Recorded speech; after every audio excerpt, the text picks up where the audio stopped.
आप लोगों को बता देना चाहते हैं कि मेरा ही चैनल है भजन का मार्ग लाइव। इस चैनल पे हमारा ही वीडियो डाला जाएगा। आप लोग ज्यादा से ज्यादा सब्सक्राइब करें। जो भी वीडियो है इस चैनल पे डाला जाएगा और लाइव भी मुलाकात होगा। राधे राधे। मोबाइल पर आपके प्रवचन सुनने के बाद, नाम बार बार जपने के बाद, जब भी मेरे मोबाइल के सामने कोई बुरा दृश्य आता है तो मैं उसे देखती हूँ। भले ही मुझे पता है कि ये गलत है, इस वजह से बार बार अपने भक्ति मार्ग से भटक। नहीं देखना चाहिए, नहीं देखना चाहिए। ये गलत बात है। ये गलत आदत को छोड़िए। जो गलत आदत है उसको आप अपनाएंगी तो फिर कैसे बात बनेगी। हमें भक्ति मार्ग में चलना है, अच्छे बनना। भक्ति मार्ग का मतलब कोई बाबा जी बनना नहीं होता है। भक्ति चक्रवर्ती सम्राट अम्बरीश जी भी कर रहे हैं। चक्रवर्ती सम्राट हैं अम्बरीश जी, भक्ति कर रहे हैं। सुदर्शन चक्र उनकी रखवाली में रहता है। भक्ति का कोई तात्पर्य ऐसा नहीं कि वेश बदल लेना ही भक्ति है, या मतलब बाहरी दिखाओ, ये सब नहीं है। आप पैंट शर्ट में, आप सलवार कुर्ता में, आप साधारण वेश में भक्ति हो सकती है। क्योंकि वो भक्ति का मतलब होता है प्यार, अच्छे आचरण करना और दिल से भगवान को भजना। उसका मतलब बाहरी से केवल नहीं होता। अब हम लोग विरक्त हैं तो हमारा ये पोशाक है, हमारी बाहरी पोशाक भगवत स्वरूप है। आप लोग गृहस्थ हो, आप गृहस्थ में हो। लेकिन हमको गलत आचरण जो हम जानते हैं गलत है, अगर आप गलत दृश्य देखोगे तो गलत आचरण करने का मन होगा कि नहीं होगा, उसमें रुचि होगी कि नहीं। तो गलत आचरण करोगे तो फिर भक्ति का मतलब क्या रहा। एक बात समझो, भक्ति का मतलब क्या रहा। एक तरफ आप संत के प्रवचन सुन करके अच्छे बनना चाहते, एक तरफ गलत दृश्य देखकर तो गलत आचरण, तो आपकी उन्नति नहीं होगी, आपकी आध्यात्मिक उन्नति नहीं होगी। इसलिए आपको कठोर बनना पड़ेगा, उन दृश्यों को तुरंत हटाना पड़ेगा। जो दृश्य हमारे मार्ग के नहीं है हमको उनको नहीं देखना है, हमें गलत बातें नहीं देखनी।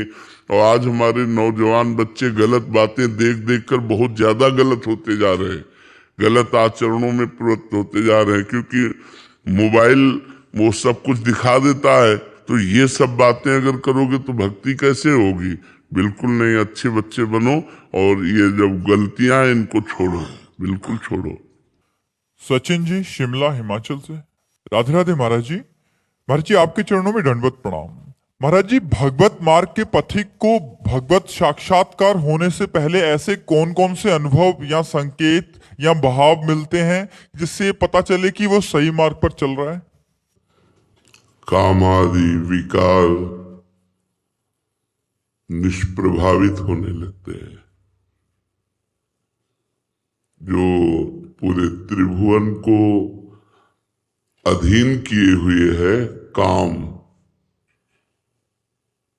भक्त के हृदय में वो स्फुरित होता है और नष्ट हो जाता है। जब काम का आकर्षण, परिवार के मोह का आकर्षण, धन की महत्व बुद्धि, मान प्रतिष्ठा, ये सब छूटने लगने लगे, तो समझना चाहिए कि जो मैं नाम जप कर रहा हूं, जो भगवत कथा वार्ता सुन रहा हूं, सत्संग सुन रहा हूं, अध्यात्म में चल रहा हूं, उसका लाभ हमें मिल रहा है और हम उन्नति को प्राप्त हो रहे हैं। यदि विकार ग्रसित बुद्धि है, धन पर महत्व बुद्धि है, मान प्रतिष्ठा की चाह है, अभी भजन का रंग नहीं आया। भजन का रंग तभी माना जाता है जब इन विकारों पर विजय प्राप्त हो जाए। काम क्रोध मद मान न मोहा, लोभ न क्षोभ राग नहीं द्रोहा, जिनके कपट दम्भ नहीं माया, तिनके हृदय बसहु रघुराया। जहां काम क्रोध अभिमान द्वेष राग ये सब नष्ट हो चुके हैं, शांत हृदय है, कोई चाह नहीं, एक अद्भुत आनंद, एक अद्भुत उमंगन प्रतिपल यही कब मिलेंगे प्रभु, कब मिलेंगे प्रभु। तो समझना चाहिए कि हमारा मार्ग बहुत ठीक है और हम उन्नति को प्राप्त हो रहे हैं। अगर कंचन कामनी और कीर्ति में हमारी प्रियता है तो अभी भजन हमारा रंग नहीं लाया। कामनी प्रिय लगे, धन प्रिय लगे, मान प्रतिष्ठा प्रिय लगे तो समझना चाहिए अभी मार्ग ठीक नहीं है। अभी अध्यात्म मार्ग में हमारी उन्नति नहीं हो रही।